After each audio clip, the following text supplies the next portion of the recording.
Good morning. It's Wednesday. So, as per usual, I don't know what we're going to talk about until usually like a couple minutes beforehand. I always have all these ideas and things.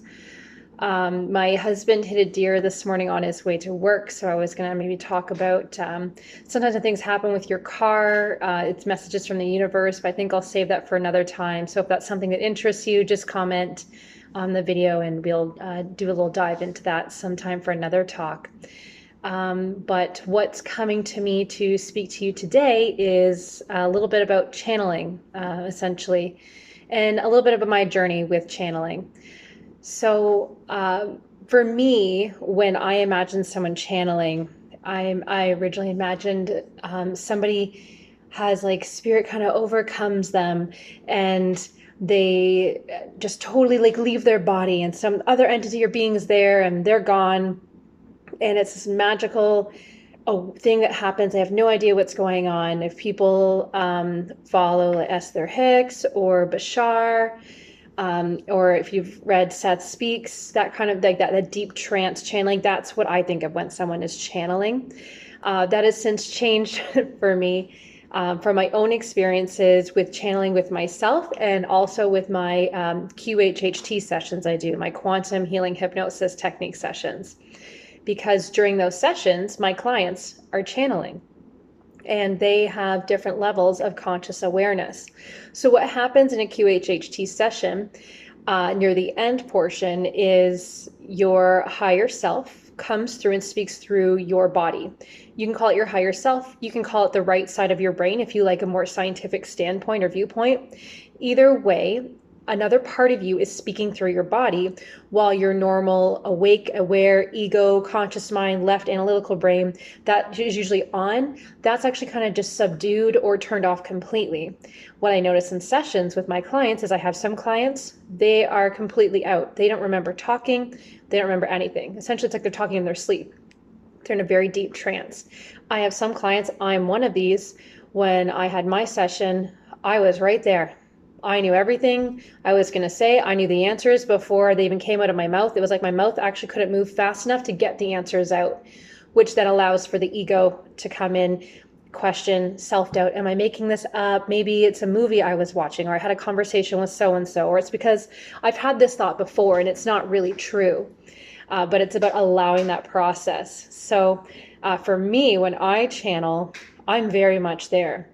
And I have learned through my work with my clients, I don't know what the name is, but I call like an active channel, an active channeler. So when I'm connecting with my clients and having just a conversation with them during the interview portion of our hypnosis sessions, or if maybe they're here to see me for some Reiki, and I'm just speaking to them about feelings I've had, as soon as I start talking about a feeling I've had during their session, all of a sudden, all this information starts coming out through me consciously. It's this flow that's a deep knowing. And I know I have awareness now. It's not mine. It is mine. It's my higher self, but it's a different part of me. I'm accessing a different part of myself or my brain, my personality, however you'd like to see that. So I find that very fascinating.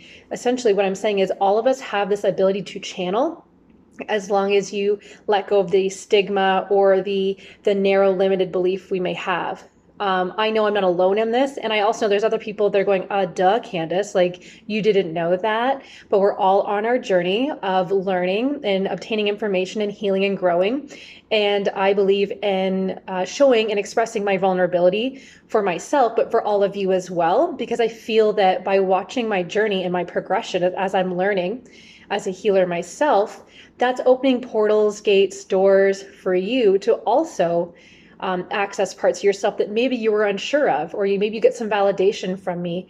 Think, oh, I thought the same thing. I thought I was the only one, and now I'm not alone in that. Essentially, right? We're building that community together, and I'm very happy to be that person that's not afraid to be like, oh, what's over here in this corner, and shine my little flashlight around and just see what we find. So I'm an active channeler is what I call myself. So as I don't know what's going to happen, and that's a scary part for me, because I would just love for my mind, my ego just go bloop, bye, and then this whole other entity or part of myself come in and just do all the work, I'm like, oh, that would just be so much easier, so much less work. But that's not meant for me, apparently. Mine is meant to come through as a conscious channeler. And so that's why, for me, I've been hesitant to really tap into that as a soul offering for my clients. I know I'm very capable of it, and I've had some very profound healing moments and conversations with clients, friends, family, people in my life, where information comes through for them. But then I'm like, oh, they're like, oh, wow, that's so profound. And in my mind, I'm going, oh shit, that was really profound. And I know that wasn't naturally mine. I wouldn't have come to that on my own without sitting in that energy connection that I had with that individual.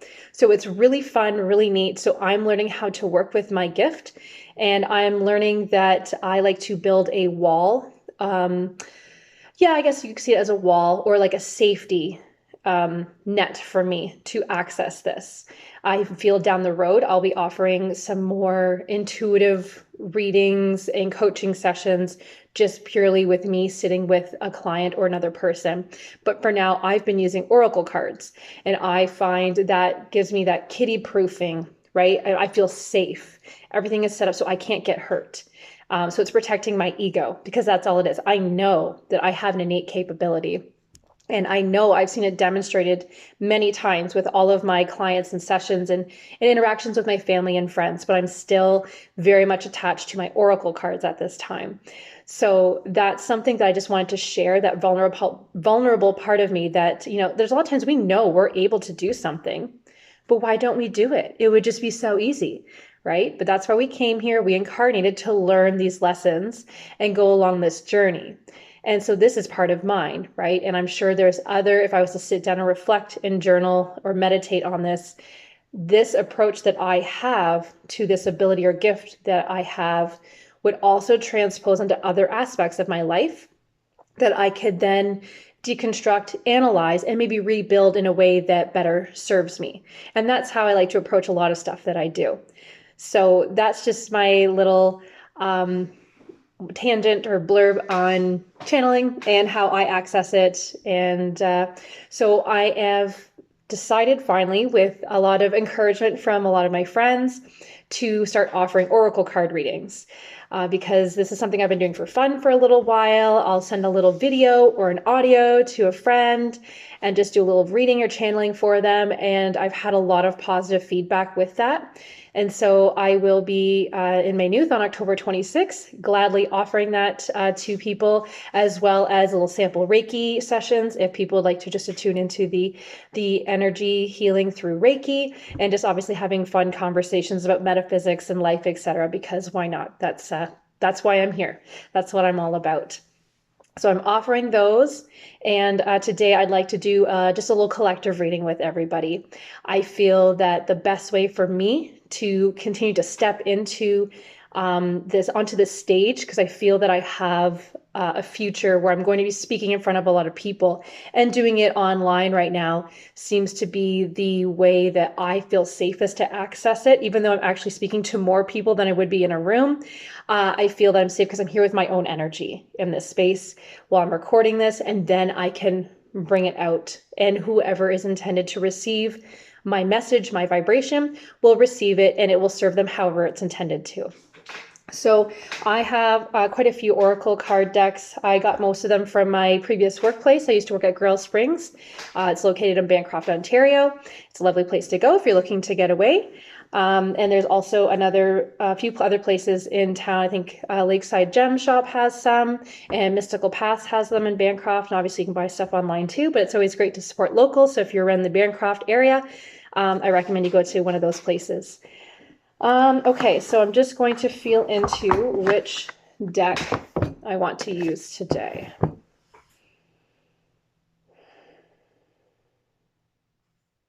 Okay, so I'm drawn to this one here. It's called the Starseed Oracle. It's by Rebecca Campbell. I always love her oracle card decks because they not only have beautiful graphics, but they have fun little shapes to their boxes, and you can actually use the shape of this box here when you're drawing cards. You can lay them in so they're organized, and it's just kind of a fun thing. And also triangles and pyramids are pretty cool, energetic shapes. So usually what I do is I just feel into the energy, see if I sense anything for the collective.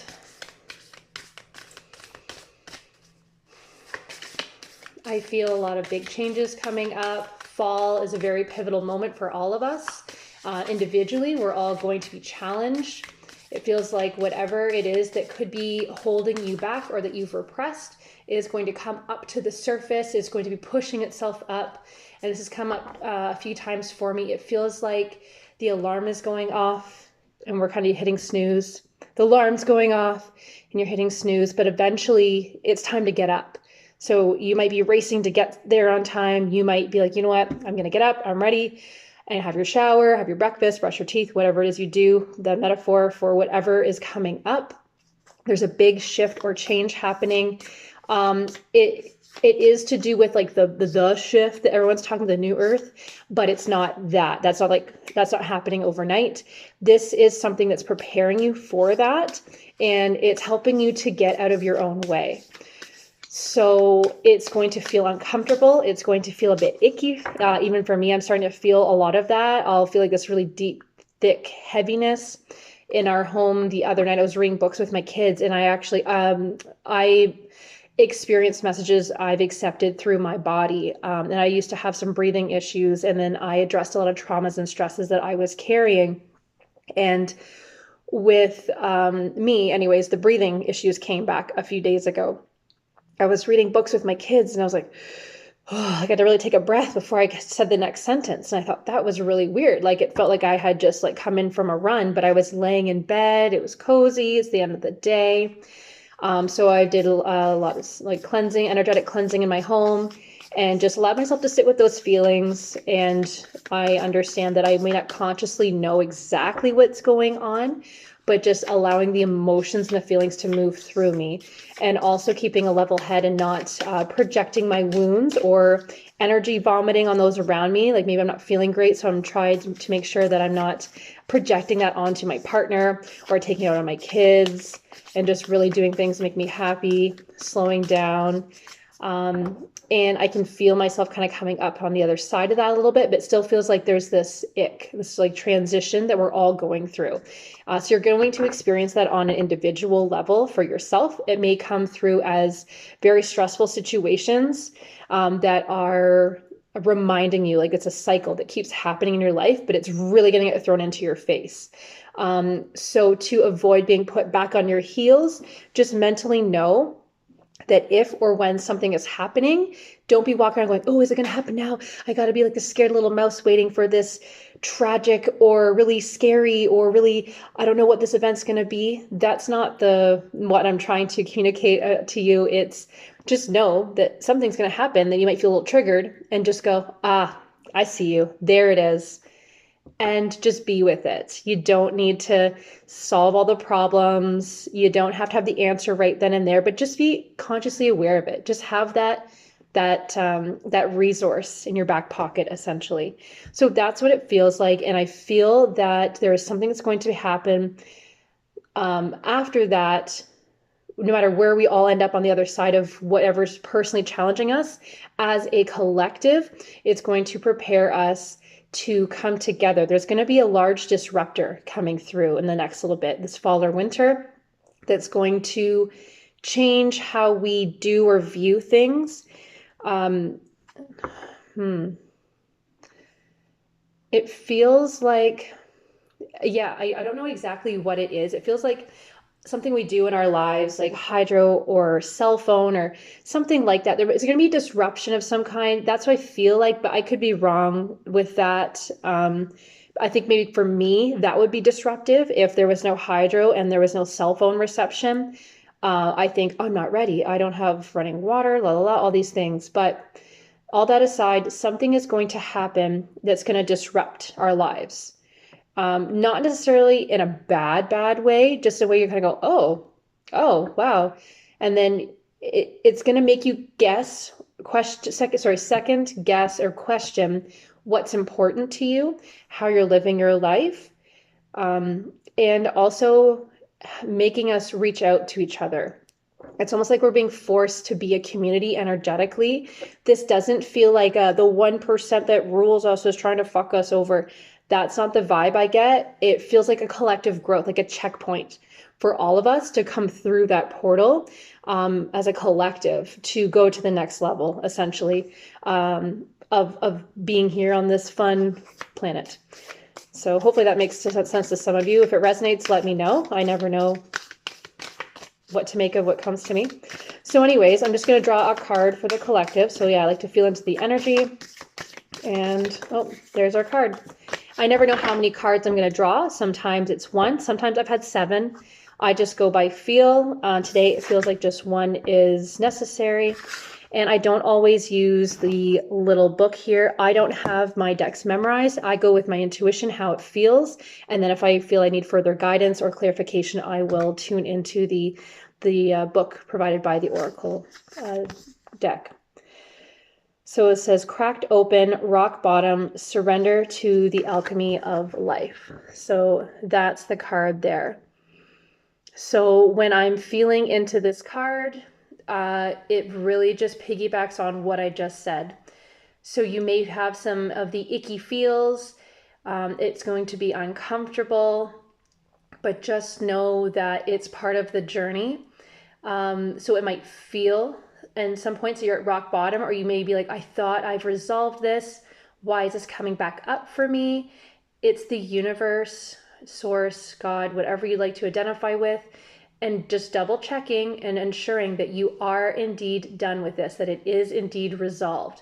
This is the time for you to let your colors shine, fly your flag, do your thing, and show yourself, those around you, and source that yes, you've done the work and this is not a trigger for you, and that you can navigate this. And if you have the feelings that feel a bit more negative, please, please, please embrace them. That is part of handling your shit, essentially, and that is what assists you in growing. So hopefully that resonates with some of you. I would love to hear what you have to say about the content that I presented to you today. Sorry.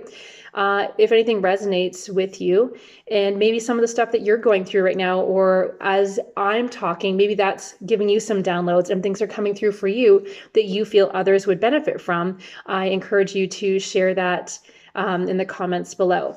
Happy Wednesday, everybody. For those of you who do prefer to use the Oracle book, I've attached pictures of the card and what Rebecca Campbell's book has to say about it. Enjoy.